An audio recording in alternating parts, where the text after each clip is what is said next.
YouTube is suppressing independent media, and now I have some real proof of that.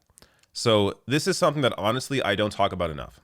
How YouTube has platformed what they call authoritative news sources. This is public. They've discussed this, meaning they platform essentially corporate news. So, MSNBC, Fox News, CNN, Washington Post, New York Times, their YouTube channels as well.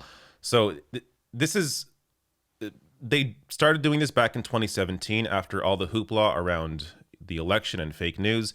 And it's only gotten much worse recently. So this is something that I was sent in an email today from YouTube. They send this out every month showing how your channel's doing. So this is my creator monthly for the month of December. Check this out.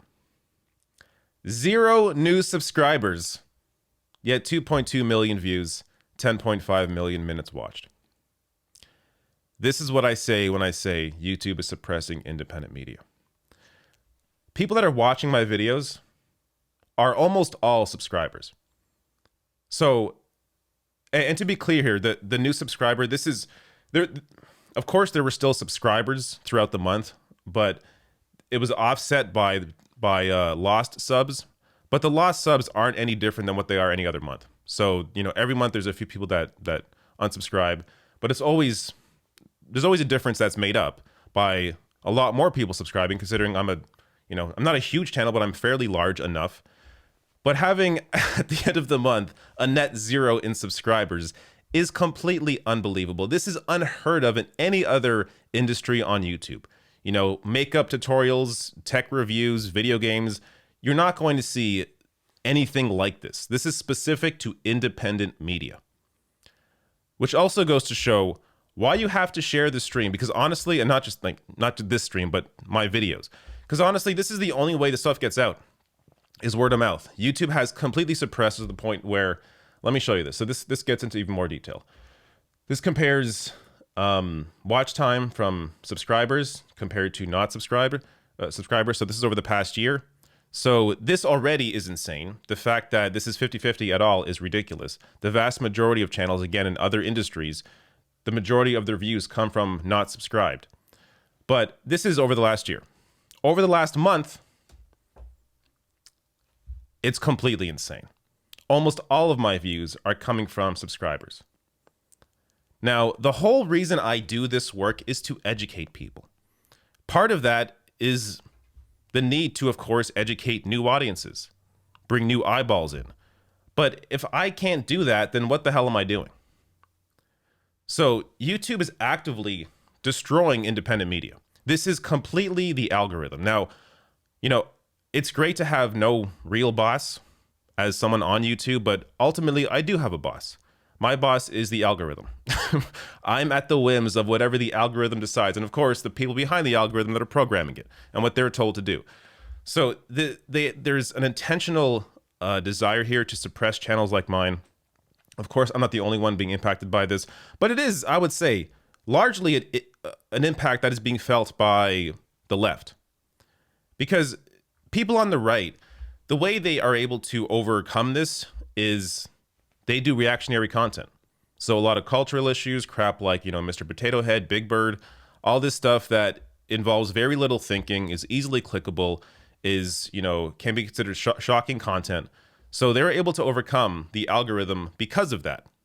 People like me that try to do honest work, that try to report on what is happening, that discuss issues like the climate crisis, like workers' rights, like what is happening in the day-to-day in politics, we don't have that luxury of doing that kind of content. I mean, the reality is we could, but we don't, because we actually have principles. Now, some people do.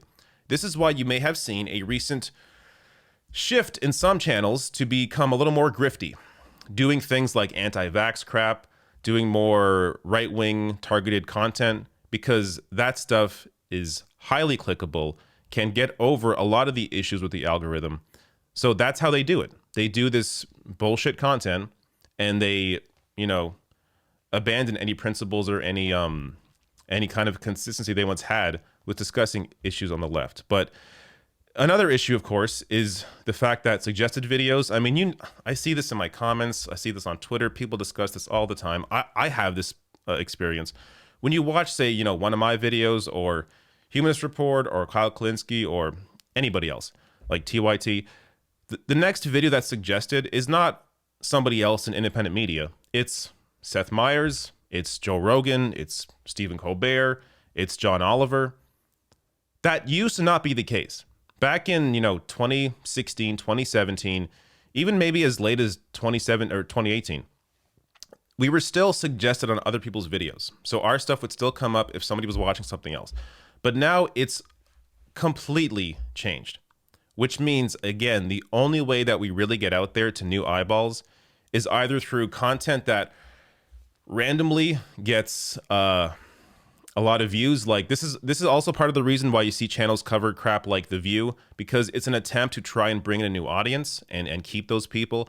But, you know, apart from that, apart from, you know, random luck, for the most part, it's word of mouth in terms of how these videos get out and get spread, and these channels get spread. So part of the issue as well, and this goes to YouTube actually, you know, their goal with this propping up authoritative sources is an attempt to suppress misinformation. That's why they did it. But it's actually now done the opposite. Because what it's now doing is it's now propping up, or it's encouraging grifting. It's encouraging reactionary content. So by them suppressing independent media, it's then forcing many people in independent media, or not forcing them, but it's encouraging them to do content that is less educational, that is more reactionary, that is just straight up garbage a lot of the times. But they do it because it gets the clicks. They're chasing clicks, and the only way a lot of people in this space can get those clicks is if they do that kind of garbage. The way that YouTube could fix this is by changing it back to the way it was. Having it so that content that is educational, regardless of who is delivering it, is going to naturally get the eyeballs because it's not being suppressed. It's going to rise to the top if it's good content, and those that deserve to get the clicks will get the clicks. If you can go back and look at CNN's page, MSNBC's page in 2016, 2015, they were barely getting any views. And now they get all the views. And it's not because they earn that audience. It's because YouTube serves that up to people. They suppress our content while serving up their content. It's completely disgusting. But again, this is why it's important to support independent media. At the very least, if you're not subscribed, hit the subscribe button. Very easy. It's free. Hit subscribe. If you want to do more, you can join on YouTube, join on Patreon, support in other ways. Links are below the video. But this is why it's important to support independent media and to share our videos around, because otherwise our content simply is not getting out there.